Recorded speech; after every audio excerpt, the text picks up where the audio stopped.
What if you aren't what you think you are? Have you ever looked at someone and felt like they're not just different, but alien, like they're from an entirely different species? Or maybe you've felt like the alien, a visitor from somewhere else. Well, what if this isn't just your imagination? A forbidden text that was hidden for centuries claims there are three types of humans. One destined for enlightenment, another doomed for destruction, and a third that's trapped in a struggle between light and darkness. And it doesn't just explain these types, it explains the exact division that we see between humans today. But the biggest question of all is, which one are you? And more importantly, can you change your fate? By the end of this video, you'll know the answer, but is the answer something you're ready to handle? My name is Morgue, and I'm an ex-Christian revealing hidden information the church doesn't want you to know. And this just isn't any old book, it's the Tripartite Tractate, a text that's so dangerous that powerful institutions worked relentlessly to destroy it, because you know how the church loves censorship. This book reveals our true nature, a hidden God that's more powerful than the God of the Bible, and the dark beings that keep us trapped in the material world. It was hidden for centuries and buried near the tombs of Egypt, but it was rediscovered in 1945 as part of the Nag Hammadi Library, a collection of banned texts that shook the world of Christianity to its core. Scholars generally date the Tripartite Tractate to the 3rd or early 4th century CE. Many believe that early Christian monks hid these heretical works to protect them from destruction. But why was it considered so dangerous? Here's the shocking truth. This ancient document reveals that you don't need a priest, a church, or any institution to access divine knowledge. It says that you hold the key to your own spiritual destiny. Well, imagine how dangerous that idea was to those who claim to control salvation. Imagine how much power they would lose if people knew the truth, that you don't need their permission to connect with the divine. The Tripartite Tractate drops a huge bombshell, that there are three types of humans. Three types that are so completely different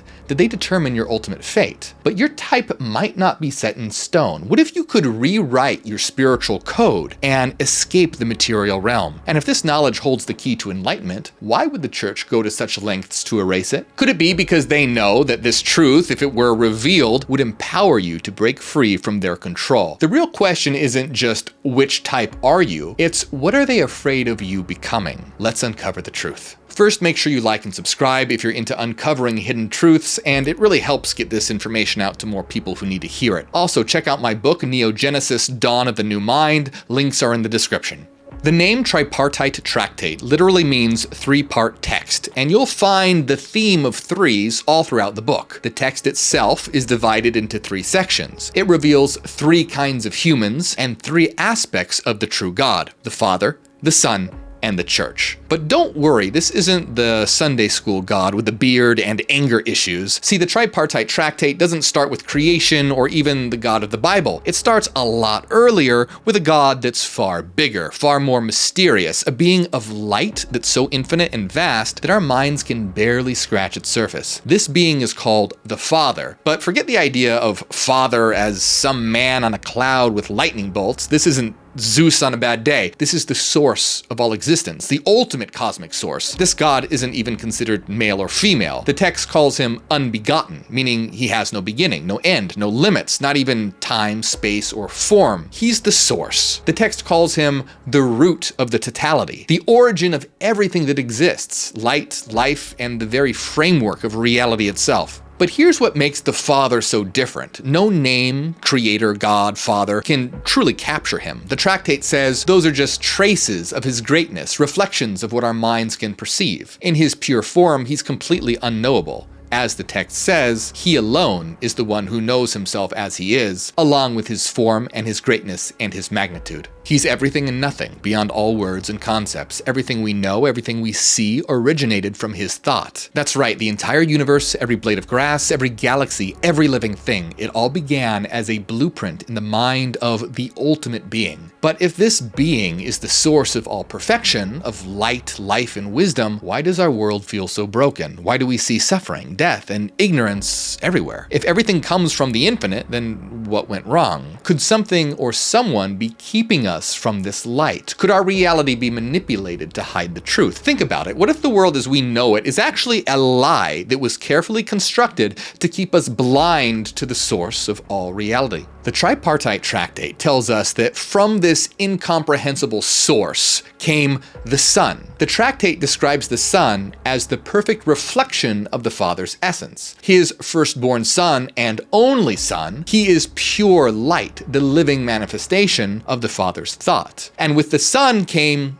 the church. But this is not the kind of church with pews, tithes, and a donation basket the size of your gelt. In fact, this isn't an institution or some building at all. According to the tractate, the church is an eternal spiritual community of souls existing before time itself. It's described as the assembly of imperishable spirits, bound in unity with the Father and the Son. And here's the part that changes everything. The church isn't separate from us. We are the church. Think about that. This isn't about sitting in a pew and following someone else's rules. It's about rediscovering your own divine connection. The tractate says that within every single one of us is a spark of the infinite, a piece of the divine. And if we're part of the church, that means we're part of the Son. Then we're also part of the Father. In other words, you're not just a speck in the universe, you're God. You're God that forgot you're God. And this is a total shift in perspective. For me, it was. Growing up, the word church meant rules. It meant buildings and sermons and judgment. It was a place you went to find God, not a realization that you've been God the whole time. But according to the tripartite tractate, this connection to the divine, it's always been there, we just forgot. But then the tractate hits us with a twist. Something shattered this divine unity. Reality itself was fractured, torn apart at its foundation. Ignorance, chaos, and even death crept in where there was once just perfect harmony. The text describes beings that emerged from this rupture, beings that are about arrogance and lust for power and disobedience and falsehood. According to the text, these beings are the reason we feel disconnected, lost, and broken. They are the forces that keep us trapped in ignorance, unable to see our connection to the divine. They're the barriers between us and the light of our true divine origin. See, the church, the eternal spiritual community of divine souls, was also affected by this fracture. When the unity shattered, the church became scattered and trapped in the material world. That connection to the Father and the Son was hidden within us. So we've been wandering in darkness, disconnected from the light of our true origins because of this rupture. And this is where it gets personal. This isn't just some kind of cosmic story of ancient beings and divine fractures. It's a story about you.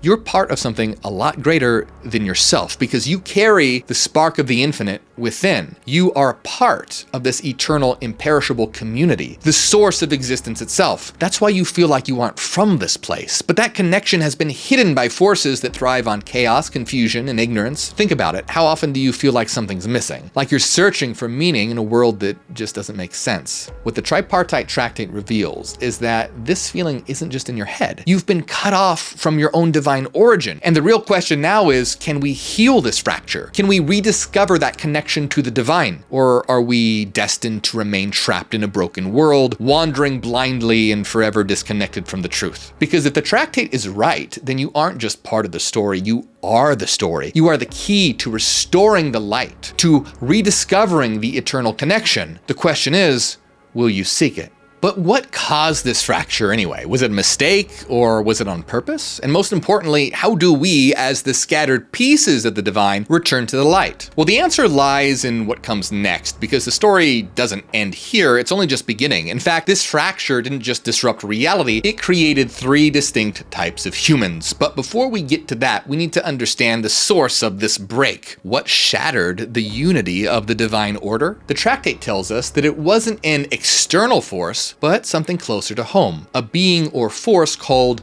the Logos. Now here's where things get shocking, because the tractate reveals that reality was fractured by an emanation of the Father, the source itself. See, the Logos, a being born of infinite potential, carried the source's light, but also something unexpected, the capacity for error. The Logos wanted to create, but overstepped and tried to grasp the incomprehensible, and because of that, something broke. Imagine creating your masterpiece only to accidentally set it on fire while trying to make the paint dry faster. The text describes this moment as the start of chaos. It says, "He begot in shadows and copies and likenesses, for he was not able to bear the sight of the light, but he looked into the depth and he doubted." Unable to bear the infinite light of the source, and because of self-doubt, he created in the shadow. And this wasn't just a crack in the divine order, it was a rupture that reshaped existence itself. The fracture gave rise to a defective realm where the light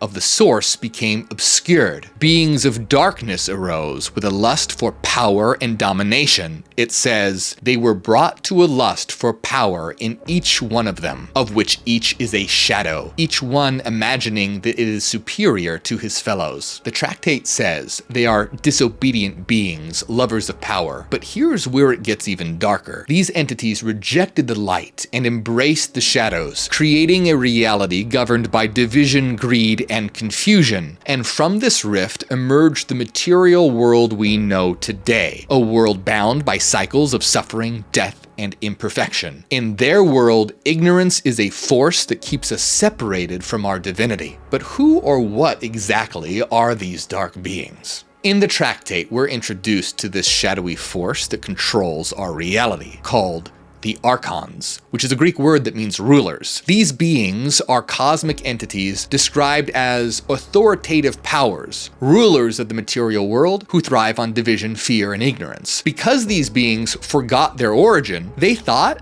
that they were self-created, leading them into rebellion and envy and an endless lust for power. The tractate says they thought of themselves that they are beings existing by themselves and are without a source. Therefore, they lived in disobedience and acts of rebellion. They wanted to command one another, overcoming one another in their vain ambition. But believe it or not, the Archons, according to the tractate, weren't created as evil beings. They emerged from the cosmic fracture caused by the Logos' ambition, born from the imbalance between light and darkness. But the Logos saw their lust for power as, well, actually useful. Because of their obsession with power, he believed they could provide order to the fractured chaos. So he gave them a job.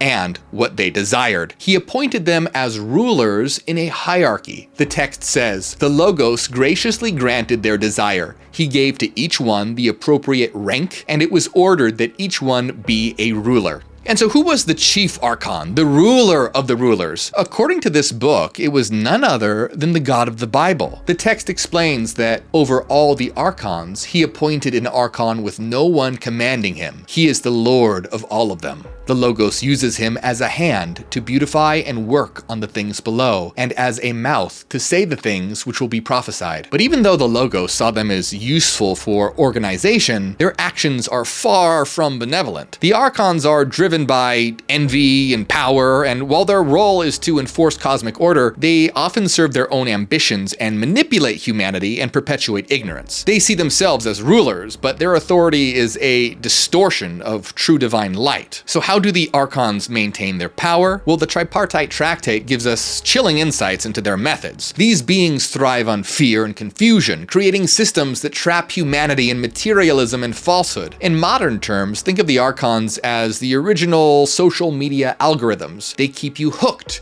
and trapped by scrolling endlessly and questioning your self-worth. The Archons aren't bound by morality. They use whatever means necessary to keep humanity in line, and their tools are the very systems that we encounter every day, with social hierarchies, oppressive laws, and the endless distractions of materialism. These mechanisms keep us focused on the physical, ensuring that we never look beyond to the spiritual truths within us that could set us free. They were meant to maintain balance in the material realm, to ensure the system didn't collapse under the weight of the cosmic fracture. But instead of humbly fulfilling their role, they became obsessed with power. They turned what was meant to be a stabilizing order into a prison, a carefully constructed cage for humanity. But here's the good news. Their power is not absolute. The tractate makes it clear that the Archons' dominion is limited to the material realm, and their authority is only temporary. They were created to serve the greater divine plan, but somewhere along the way, they started believing they were the masters. So why the hell does any of this matter? Because the influence of the Archons isn't just a story from an ancient text, it's in our everyday lives. Think about it. The systems that govern our world, the endless pursuit of wealth, the obsession with power, the fear of stepping outside societal norms, these are all tools of the Archons. They feed on our own lust for power. In Gnostic thought, these Archons can also be seen as the dark parts of our own minds. It's as if we're all plugged into a matrix designed to keep us from realizing our own potential. Think of it like trying to meditate while your phone buzzes constantly with notifications that your ex just got engaged. You'd be pretty distracted. The Tripartite Tractate warns that unless we awaken to the influence of the Archons, we will remain trapped in their web of illusions. It describes their rule as a cycle of fear, perplexity, and ignorance. Forces that keep us from seeing the truth of our divine origins. The Archons want us to forget who we are because as long as we remain ignorant, we're easier to control. But there's hope. The Tractate tells us that the Archon's power is not absolute. This means that enlightenment is possible, and by seeking knowledge, or gnosis, we can transcend the systems of control that the Archons created. But this is not an easy path. The Tractate tells us that the Archons use every tool at their disposal to keep us from awakening. They love to create division, not just between humanity and the divine, but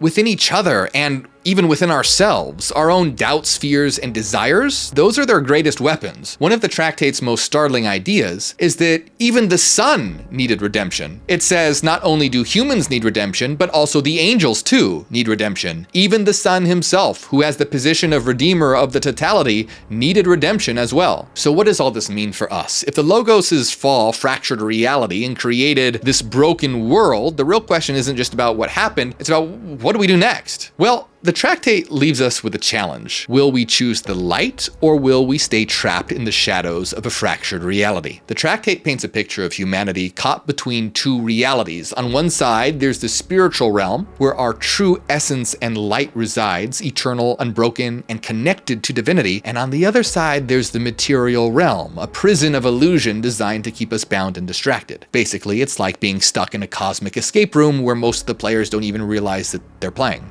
The text describes this as a state of forgetfulness, a condition where we've lost sight of our divine origins, but there's hope. The divine spark within us can't be extinguished. It's always there waiting to be discovered. Through gnosis, the knowledge of our true selves, we can reconnect to the infinite and break free from the chains of the material world. And this is where the Tractate reveals something extraordinary. Humanity itself has been divided into three distinct types, each shaped by their relationship to this fractured world. The Tractate says mankind came to be in three essential types. So what are these types, and which are you? The first type of humans are called the Thehilx, which are the material type, those that are completely consumed by the physical world. These Thehilx, these individuals, are fixated on pleasure, possessions, and power. Their whole reality is tied to what they can see, touch, or own. The Tractate doesn't hold back, describing them as rejecting the light, being alien in every way. Since it is dark, it shuns the shining of the light, because its appearance destroys it. The Thehilx live for the material, unable or not wanting to see beyond the surface of reality. And here's where it gets chilling, because the text describes them as so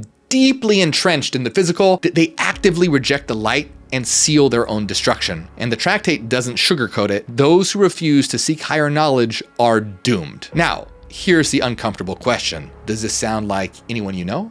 The friend who's obsessed with the latest trends, the colleague endlessly chasing wealth or status, or could this even be you? Think about it. How often are we distracted by the trivial, the fleeting, the material? How much of our time is spent chasing things that really don't matter, blind to the greater reality that lies just beyond our senses? Look at the world today. Consumerism, political division, algorithmic distractions designed to keep you glued to screens. Are these not modern forms of archonic influence? Tools that are designed to keep you fixated on material concerns and surface level thinking. But here's the truth. The Tractate challenges us to see that we're not just victims of these cosmic forces, we also carry inner archons, our own fears, doubts, and unchecked desires that keep us trapped in the same cycle. Yet even within this material prison, we carry something greater, the spark of the divine, a capacity to wake up, to reclaim our birthright, and to transcend the systems designed to keep us contained. The question is, will we choose to see it? Next, we have the psychics, but this isn't about crystal balls or telling the future, but in terms terms of the psyche. The word psyche is actually a Greek word that means soul. So in other words, the thinkers. These individuals exist in a middle ground, caught between two worlds. They're the questioners, the seekers, the ones who want to understand, who wrestle with the deep truths of existence. Unlike the material types, the Thehilx, the psychics have some awareness of the divine, but their connection is incomplete. The tractate describes them as being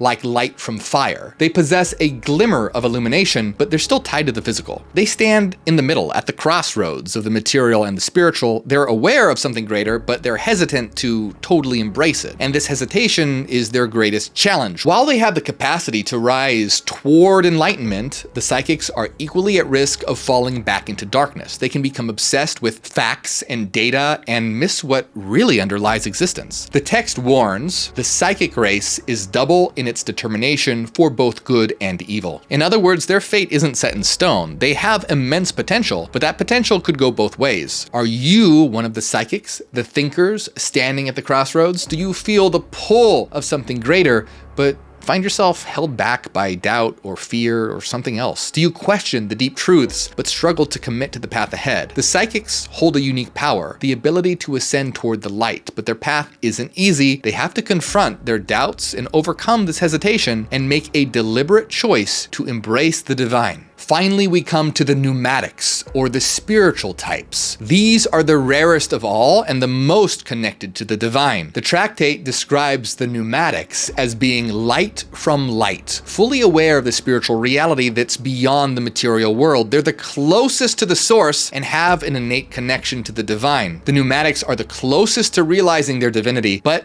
they have a unique challenge, a danger here: arrogance. The text warns that even those who are closest to the light can fall prey to the belief that they're beyond the struggles of the world. This false sense of superiority could become their undoing. Now, let's ask the question again. Which are you? Are you the materialist Thehilx, blind to the light? The psychic, a thinker caught in a battle between two realities? Or the pneumatics, the spiritual, reaching for the divine? The answer could change everything about how you live your life and where your soul is headed. So take a moment to reflect on your own life. What drives you? Is it the pursuit of material things, money, power, pleasure? Are you searching for meaning, questioning the deeper truths of existence, but held back by something? Or do you feel a connection to something greater, a pull towards the infinite within you? And here's the question that really matters. Can you change? Are these types fixed forever, or is there a way to break free from the darkness and rise above the chaos and confusion of this fractured world? Or worse, are we all destined to remain exactly what we are, forever trapped by our own natures? Well, the tractate offers a glimmer of hope, but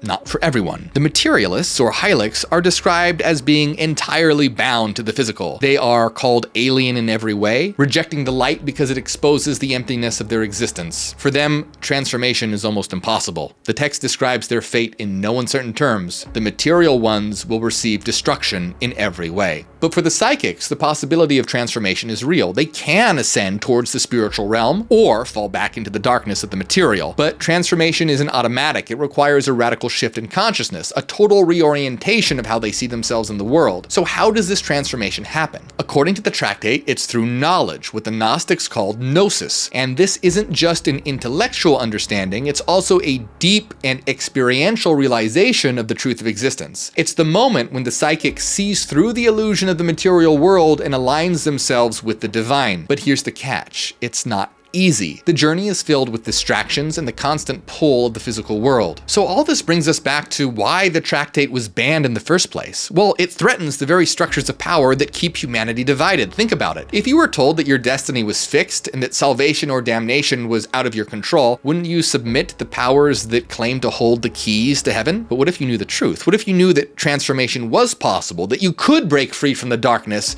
and reclaim your connection to the divine without the approval of any earthly authority, any church, any pastor or priest? The tractate is dangerous because it empowers the individual. It tells us we don't need institutions or churches or doctrines to access the divine. It points inwards to the light within us, the light of the source that still burns in the hearts of those willing to seek it. For the psychics, it's a path to transcendence, and for the spiritual, it provides a warning to remain vigilant. And for the materialists, it offers a challenge: wake up before it's too late. The text shows us that in early Christianity, competing views of salvation, God, and the cosmos were were alive and well in the 2nd and 3rd centuries. By studying the tripartite tractate, we gain insight into how some Christians blended Greek philosophical ideas with spiritual teachings to create a powerful system of transformation. But here's the thing. We need to remember that these stories aren't literally true. They're symbolic frameworks meant to help us understand ourselves and the world. We know that in actuality, everyone has the potential to grow and transform, even the Thehilx. Yeah, it's a lot harder for those consumed by the material to wake up, but it's not impossible. Imagine trying to convince someone glued to reality TV that they're actually a god. It's not very easy. Now, when it comes to stories like this, it's important to remember the question isn't about what's true in a historical sense, because they're just stories. The real question is, which stories empower us and which trap us? The tractate is about liberation, about rediscovering the divine spark within and breaking free from the systems of control that keep us in darkness. But institutions like the church have twisted stories like those in the Bible, turning them into tools of fear and submission. So the question now is, which story will you choose? A story that liberates or a story that controls? Will you be the author of your own story or let someone else write it for you? And this is exactly what those in power fear. A humanity that refuses to remain divided. A humanity that refuses to be controlled, because nothing terrifies those in power more than a humanity that refuses to take their BS anymore. And once you realize that you have the power to transcend your limitations, you become unstoppable. So I'll ask you one more time, which type are you? And more importantly, what are you going to do with this knowledge? Tell me in the comments. Watch my other videos like this one here, and check out my book Neogenesis Dawn of the New Mind, and become a member to get access to members-only videos and unlock exclusive downloadable PDFs all about hidden knowledge, techniques for personal transformation, and more.